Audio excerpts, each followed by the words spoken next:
जय हिंद दोस्तों।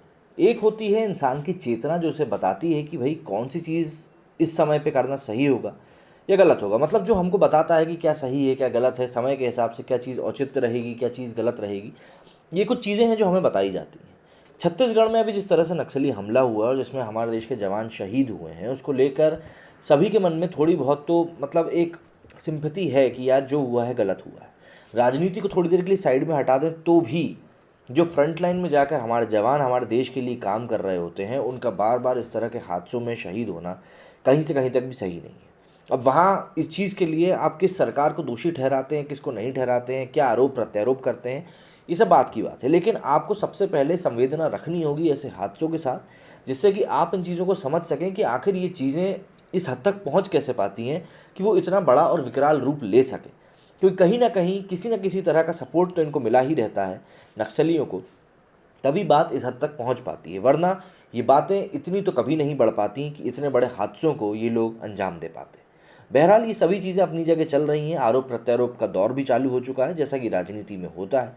लेकिन इन चीज़ों में कई बार लोग इतना ज़्यादा गिर जाते हैं कि वो ये भी नहीं देख पाते कि भाई आखिर वो किस हद तक जा रहे हैं। ये सब बातें बहरहाल ये एक आर्टिकल है जिसमें कि काफ़ी ज़्यादा विस्तार में चीज़ें बताई गई हैं। इस आर्टिकल के थ्रू मैं आपसे कुछ बातें शेयर करना चाहता हूँ, उसके बाद हम समझेंगे कि ये क्या था।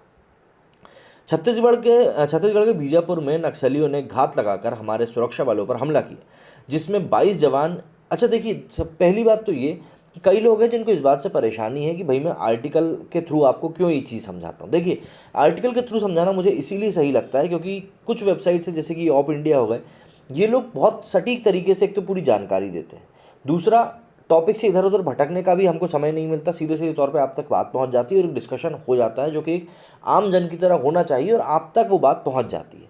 तो अगर आपको ये चीज़ सही लगती है तो ठीक है, नहीं तो और भी कई सारे चैनल्स हैं, आप उनको जाके देख सकते हैं। तो छत्तीसगढ़ के बीजापुर में नक्सलियों ने घात लगाकर हमारे सुरक्षा बलों पर हमला किया था, जिसमें 22 जवान का हमें बलिदान देना पड़ा था। ये नक्सलियों की एक सोची समझी साजिश थी, क्योंकि 3 गांव खाली करा लेना और किसी क्षेत्र में 15 दिनों तक डटे रहना का अर्थ है कि उन्हें वहाँ के कुछ लोगों का समर्थन प्राप्त था और उनके शहरी आकाओं से भी उनको समर्थन पूर्ण रूप से प्राप्त था। लेकिन कन्हैया कुमार जैसे लोग इस नक्सली हमले और बलिदानी जवानों की लाशों पर भी राजनीति कर रहे हैं। कन्हैया कुमार ने इस दुखद घटना को लेकर किए गए अपने ट्वीट में लिखा, बाप गृह मंत्री, बेटा बीसीसीआई सेक्रेटरी, बाप किसान, बेटा जवान, बेशर्म सत्ता से पूछिए कि कितने मंत्रियों के बच्चे फौज में शामिल होते हैं। कायराना नक्सली हमले में लहू देश के आम लोगों का बहता है और कुर्सीजीवी इसका फ़ायदा उठाते हैं। देश को ये साजिश समझनी होगी। वीर जवानों व किसानों को नमन। क्या आपको किसी हिसाब से भी ये शोक जताने वाला ट्वीट लगता है? ये ट्वीट शोक जताने वाला कम बल्कि एक विरोधाभासी ट्वीट ज़्यादा लगता है और इस तरह की घटना की आड़ में लोगों को भड़काने वाला ट्वीट ये ज़्यादा लगता है। लेकिन मैंने कहा ना, कुछ लोगों को ऐसे समय पे बिल्कुल भी संवेदना उनके अंदर की रह नहीं जाती है और वो बिल्कुल अपने हिसाब से बेढंगे तरीके से इस तरह की बातें करते हैं। इन बातों को लेकर हम ज़्यादा कुछ कह भी नहीं सकते। अब आते हैं मंत्रियों के या उनके परिजनों के फौज में होने की बात पर। केंद्रीय शिक्षा मंत्री रमेश पोखरियाल निशंक की बेटी सेना में है। उनकी बेटी कैप्टन डॉक्टर श्रेयसी निशंक हरिद्वार के रुड़की स्थित मिलिट्री हॉस्पिटल में सेवारत हैं। वो 2018 में आर्मी मेडिकल कॉर्प्स में शामिल हुई थी। उनकी इस उपलब्धि पर उनके पिता ने कहा था कि बेटियां किसी भी मामले में बेटों से कम नहीं होती। क्या इससे कन्हैया कुमार के झूठ का पर्दाफाश नहीं होता? हालांकि अब देखिए, किसी एक व्यक्ति के बालक या बालिका के सेना में हो जाने से हम पूरी पार्टी की तो छवि को साफ नहीं कर सकते। लेकिन हाँ, अगर आप ये कह रहे हैं किसी भी नेता का कोई भी बच्चा शामिल नहीं है, तो उसके लिए ज़रूर है कि ये तमाचा है। केंद्रीय सड़क एवं परिवहन मंत्री राज्य मंत्री विजय कुमार सिंह, जनरल वीके सिंह भारत के सेना प्रमुख रहे। जनरल वीके सिंह गाजियाबाद लोकसभा क्षेत्र से लगातार 2 बार बड़े अंतर से सांसद बने हैं। वे भारतीय सेना के डेकोरेटेड अधिकारी रहे हैं, जिन्हें कई सम्मान प्राप्त हुए। ये तथ्य भी कन्हैया कुमार के दावों की पोल खोलता है। केंद्रीय वित्त मंत्री राज्य मंत्री अनुराग ठाकुर इसी साल टेरिटोरियल आर्मी में कैप्टन बने। वो इस पद पर जाने वाले न सिर्फ पहले केंद्रीय मंत्री हैं बल्कि पहले सांसद भी हैं। उत्तर प्रदेश के मुख्यमंत्री योगी आदित्यनाथ के भाई सेना के में सूबेदार हैं और एलएसी पर पहरा देते हैं। सूबेदार शैलेंद्र मोहन यूपी सीएम के छोटे भाई हैं, जो सालों भर संवेदनशील क्षेत्र में पेट्रोलिंग में लगे रहते हैं। उत्तराखंड के पूर्व मुख्यमंत्री बीसी खंडूरी सेना में मेजर जनरल हुआ करते थे। अप्रैल 2019 में 7 और उसी साल जुलाई में 2 सैन्य अधिकारियों ने रिटायरमेंट के बाद समाज सेवा के लिए भाजपा को अपनी पहली पसंद बनाया था। केंद्रीय मंत्री रहे राज्यवर्धन सिंह राठौड़ ने 1990 से 2013 तक सेना में अपनी सेवा दी थी और वो जम्मू कश्मीर के आतंकरोधी ऑपरेशन का हिस्सा भी रहे थे।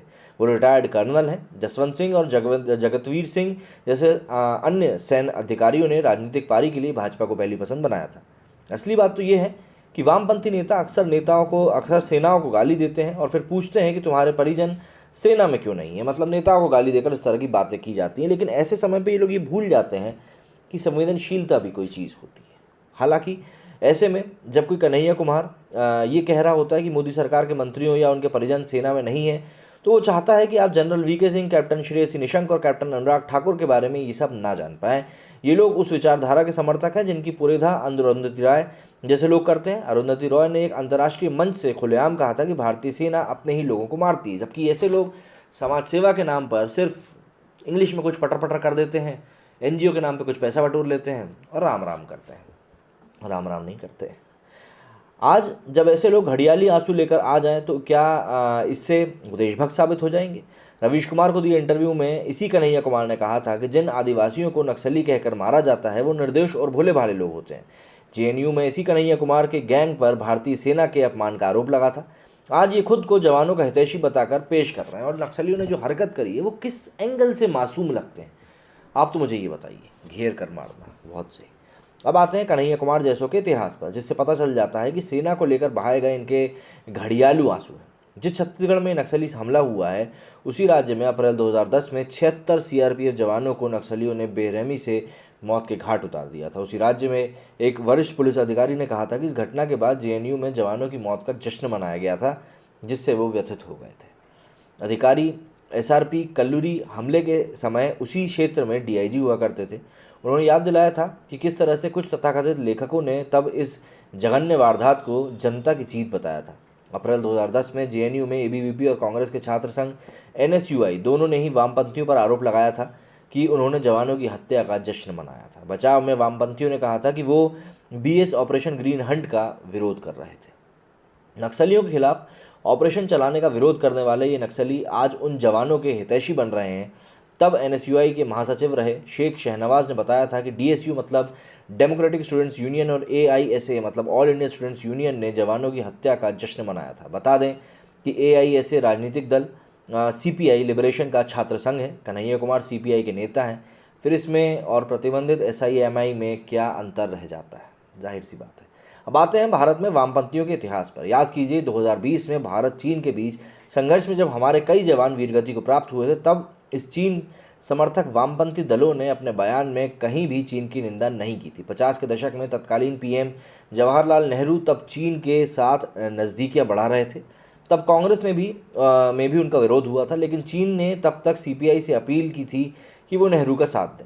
1959 में सीपीआई ने तिब्बत पर चीन के आक्रमण का समर्थन किया था और कहा था कि तिब्बत को चीन मध्यकालीन अंधकार से निकाल रहा है। तब वामपंथी पार्टियों ने तिब्बत के विद्रोह के पीछे भारतीय प्रतिक्रियावादियों और पश्चिम साम्राज्यवादियों का हाथ बताया था। चीन सीमा पर खड़ा था और सीपीआई उसे भारत की सीमा मान भी नहीं रहा था। कोलकाता और पंजाब के चीन समर्थकों वामपंथी खासे सक्रिय थे इन चीज़ों को लेकर। जब भी इन चीज़ों की बात होती है तब इन सभी चीज़ों को दरकिनार कर दिया जाता है और कुछ जो हमारे यहाँ के कथित तौर पर नेता बने बैठे हुए हैं, जिनको कि समझ में भी नहीं आता है शायद कि राजनीति चीज़ क्या है और समाज सेवा क्या चीज़ होती है। कई लोग होते हैं जो राजनीति और समाज सेवा को एक ही चीज़ मान लेते हैं, जबकि एक चीज़ है नहीं। समाज सेवा में किसी भी प्रकार का आपका अपना खुद का एक सेल्फिशनेस नहीं जुड़ी होती है, वहीं राजनीति तो शायद इसी चीज़ से भरी हुई है। मैं तो किसी भी राजनेता को सफ़ेद दूध से धुला हुआ नहीं मानता हूँ, लेकिन इस चीज़ का अंदाज़ा आपको लगाना चाहिए कि जब भी कुछ ऐसी घटिया चीज़ हो जिसमें हमारे देश के जवान शहीद हो जाए, कम से कम वहाँ पे आपको राजनीति का गंदा कीचड़ नहीं उछालना चाहिए। उम्मीद करता हूँ जो बात मुझे लोगों तक पहुँचाना चाहता था तो उन तक पहुँच जाएगी। मेरे इस वीडियो फिलहाल इतना ही। जय हिंद।